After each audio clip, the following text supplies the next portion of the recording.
gue udah lama banget pakai. Dan sebenarnya kenapa pakai stack awalnya itu karena Mike Portnoy sih, basically dia Sabian juga pakai Max Stacks. Dan makin kesini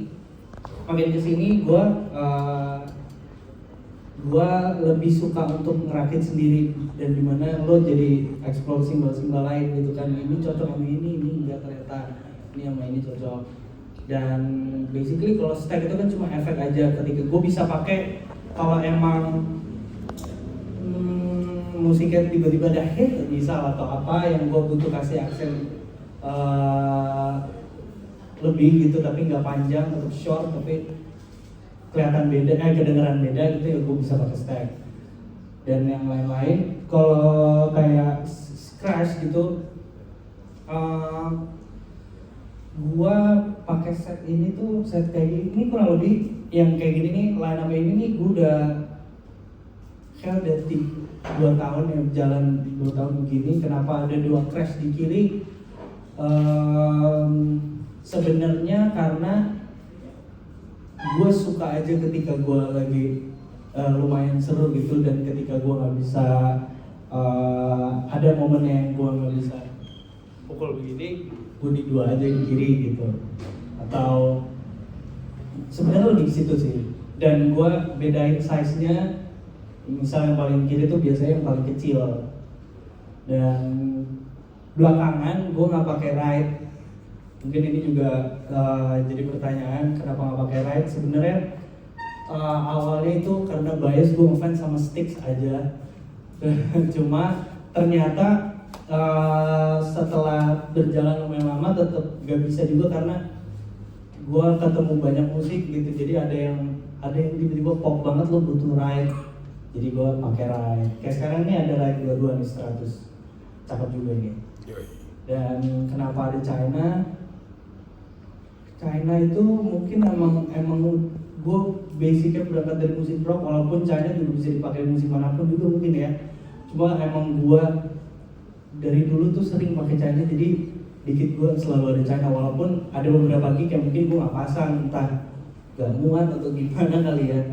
Dan terakhir itu requestan gue sih sebenarnya, Neko Kaunan suruh pakai China gitu. Dan kalau dari segi bunyinya, yang paling pertama selain gue gue butuh yang bisa dibawa kemana-mana, tapi yang terlebih dahulu gue itu harus suka sama simbalnya, dan gue harus suka sama bunyinya, bukan karena gue beli ini karena ini kan cocoknya membuat ini gitu, enggak. Tapi yang gue pakai dikit gue itu yang emang gue suka gitu. Dan ternyata setelah gue pakai beberapa lama, simbol gue yang sekarang, bukan yang ini ya, maksudnya yang gue pakai mampu itu, gue nyaman banget pakainya. Dan secara bunyi pun juga bisa selalu gue percaya gitu, mau itu rekaman, mau musik apapun pun bisa. Dan gue punya beberapa opsi, kayak misalnya kayak ride, gue ada yang 20, ada yang 22. Kalau gue lagi nggak pengen yang gede-gede, gue pakai yang kecil gitu. Jadi ya ini itu sih. Dan terakhir kenapa suka size gede? Gue suka simbol yang loud sebenarnya, gue suka yang thrash dan loud gitu ya. Mungkin itu kali ya, ini emang rock itu dari kecil sampai sekarang masih nyisa. Jadi di kuping lu udah familiar banget ya jadi. Iya, jadi dan gue suka simbol yang gede banget bunyinya dan thrash. Intinya itu. Karena pernah ada cerita gue lagi manggung sama ada salah satu penyanyi, gue pakai size kecil. Okay. Nah itu penyanyi sendiri yang notice terus ngomong ke gue, simbol kecil ya hari ini. Gitu, karena udah kebiasaan. Karena dia udah tahu simbol agak kecil ya, gitu. Akhirnya gue balik lagi ke 20. Tepuk tangan dong buat Ray. Ada lagi satu lagi yang mau nanya? Oke. 2 lagi lu mau. Siapa namanya? Lo ngopi udah, ngopi. Hai Ri, perkenalin nama gue Erik. Siapa sih? Erik. Ya, halo Erik. Oke, sebenarnya simpel sih pertanyaannya.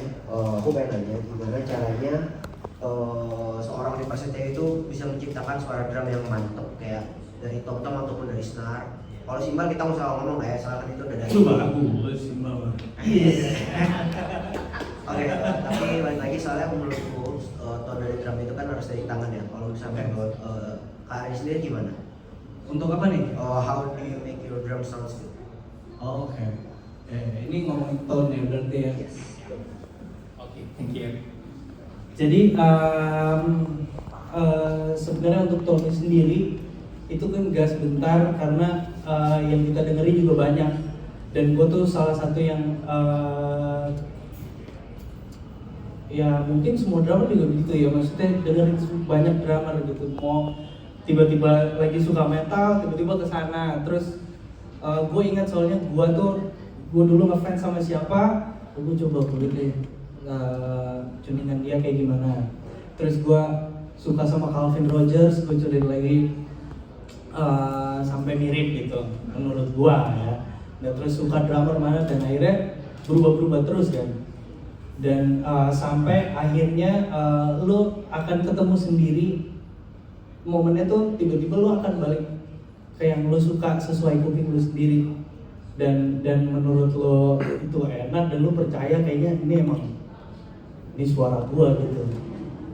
Dan emang itu tuh dari banyak referensi, ini juga ngaruh ke cara main sih. Lo suka drummer A, gua dulu gitu, gue suka drummer A, gue tontonin terus tiap hari. Terus gue suka drummer B juga, gue suka drummer C juga, dan akhirnya gue suka tiga-tiganya. Dan setelah lama gue dengerin setiap hari, membentuk lo jadi lo gitu. Dan itu pun juga sama ke bunyi juga kayak gitu, karena emang nggak lo kan explore banyak, dari snare-nya mungkin, atau dari kulitnya juga mungkin. Gue nggak suka pakai kulit ini. Lo punya alasannya, karena bunyi dia terlalu cut, sustain-nya dia terlalu, gue kurang suka tone-nya, gue attack kayak dapat. Akhirnya lo cari lagi, lo cari sendiri, coba sendiri, sampai akhirnya lo nemu yang lo suka banget. Dan ini gue nih, nanti ketika lo coba yang lain, lo akan balik lagi situ. Nah, itu gue gitu. Jadi kayak mau pakai snare apa, mungkin ada sedikit bedanya, cuma itu lo gitu. Gitu sih. Menjawab nggak? Oke, Erik, thank you. Lagi lah satu. Nih, ada yang bertanya Bapak. Iya. Wah, ini serius ini nih. Kayak tadi. Halo, apa kabar? Alhamdulillah baik Mas Mike. Mungkin dua pertanyaan ya. Yang pertama, kan lu sekarang udah ya seperti tadi Mas bilang udah top tier lah ya. Jadi lo udah sama Amna, sama BCL, sama segala macam. Pertanyaan pertama mungkin out of your many gigs, mana yang menurut lo pernah hadapi satu gig spesifik yang menurut lo paling challenging buat seorang Ray Prasetya? Challenging itu bisa jadi in terms of aransemennya, lo harus menghafalin sedemikian Tahu rupa, temen gue. Terus atau or anything lah ya, lo boleh share apapun itu. Kita semua dari sudut pandang POV awam pengen dengar. Oke. Yang kedua, hari ini setup drum lo keren banget, mungkin boleh cerita sedikit apa aja. Oke. Terima kasih Pak. Satu mic ya, yang spesifik yang challenging. Yoi. Main sama Ronald Stevens selalu challenging, jadi nggak bisa satu. Wah, banyak yang seru, banyak banget. Alhamdulillah banyak yang berkesan, punya kesan masing-masing. Tapi kalau boleh dibilang, gue juga bingung kalau disuruh pilih satu, cuma 3 deh. Bingung kan? Pokoknya gig manapun yang selama gue main sama Ronald Stevens aja pokoknya itu selalu challenging, walaupun lagunya sama ya, deg-degannya sama. Terus semoga dia dengerin, dia lagi mau main shout out Ronald Stevens. Susah. Ntar gue tag. Selalu challenging. Mungkin salah satu yang bisa gue sebut waktu rekaman kali ya, waktu alhamdulillah rekaman buat Asian Games itu juga. Oke. Itu precious moment gue lah, itu gokil sih itu. Secara main ya dibilang challenging banget, kayak yang gue bilang aja, kalau main sama Ronald Stevens selalu challenging. Sangar dia sih. Iya. Jadi maksudnya in terms of aransemennya mungkin Semua. dikulik ulang lagi, Iya. ya kan? Kita harus ketemuin satuinnya. Iya, jadi kan ketika misalnya kita udah dengerin aransemennya, udah hafal, kita kita belum megang alat kan. Iya. Nah ketemu alat beda lagi. Oh, aduh. Ya lupa tadi harusnya ini kayak gitu-gitu. Oh, I see. Banyak lah itu Gokil. momen itu tuh. Gokil. Terus kit ya. Iya, iya. Kit gua. Jadi sebenarnya set kayak gini tuh belum terlalu lama. Itu snare di kanan. Iya, ya ini agak caper ya.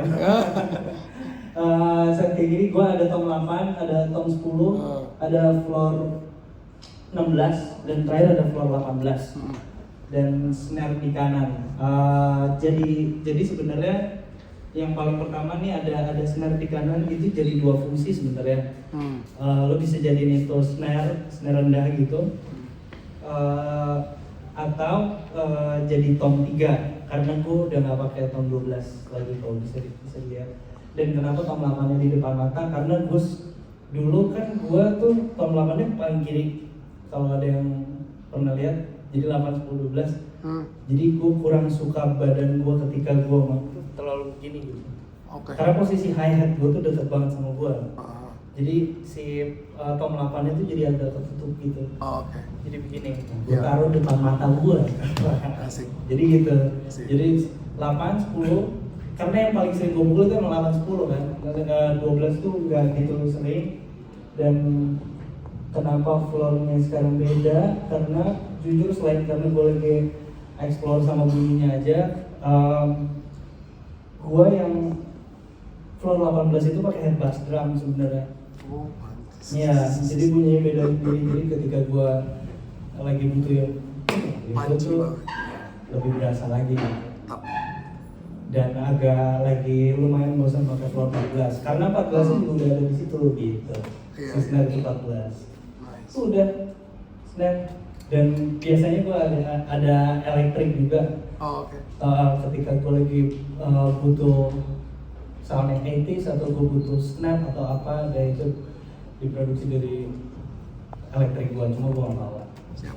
Gitu. Thank you bro. Oke, terima kasih. Nah, ini ada beberapa pertanyaan juga ya dari online ya, tapi gue mau nanya sedikit dulu deh, gue penasaran doang nih. Jadi gue waktu lihat kit lo itu di tom ya ada mic yang satu kayak, kalau bahasa gue sih on axis, yang satu off axis. Sadis. Apaan tuh? Kalau di gitar kan tahu gitu. Nah, jadi gue penasaran aja, lu ada konsep tertentu nggak sih kenapa mic yang di kiri itu lu lebih jauh daripada mic yang di Kick yang mana? Mic yang dia ditonton? Nah, satu lagi lebih dekat ke kulitnya sendiri. Nah, yang itu yang kiri kan jauh itu. Nah, kira-kira apakah memang ada konsep tertentu? Jadi sebenarnya kalau nggak salah kok tom 8 itu ini Tio sih yang lebih tahu. Cuma biasanya kok yang tom 8 tuh dia pakai stand. Kenapa dia agak begitu? Karena tom 8 itu kan kecil ya. Oke. Jadi sebenarnya lebih ke situ sih kalau gue ya. Kalau bunyi jujur gue masih belajar tuh. Cuma kalau ini sih masih sekedar posisi aja, karena gue takut kalau mic kan agak gede tuh, kalau misalnya dia taruhnya kayak yang di tom 10 Yap. kepukul kan kita Gitu. gitu. Oke. Karena biasanya pakai stand, soalnya gue itu sih sebenarnya lebih ke situ. Oke, mantap. Nah, dan beberapa pertanyaan lagi, kayaknya ini dari Instagram ya, benar ya Mas Putro ya? Ih, Ini yang situ. wih, Cuma 2 kata, kenapa sih Sabian gitu? kenapa Sabian ya? Ya karena kenapa lagi? Asik. 2 kata juga tuh. Jadi ya mungkin kalau gue ngomongnya gue jawab mungkin ada sedikit biasnya ya, karena gue dari dulu dengerin Mike Portnoy udah pakai Sabian, dan yang gue tahu simbol pertama yang gue tahu tuh Sabian gitu. Jadi gue pakai berapa lama, terus sempat jujur pakai yang lain, dan ketika gue balik lagi ke situ tuh ya gue ngerasa kayak oh yang ini sebenarnya gitu. Kayak balik aja, kayak pulang aja gitu. Rumah. Yo, kan main. Ada lagi ya kira-kira ya? Apa tuh? Ada tips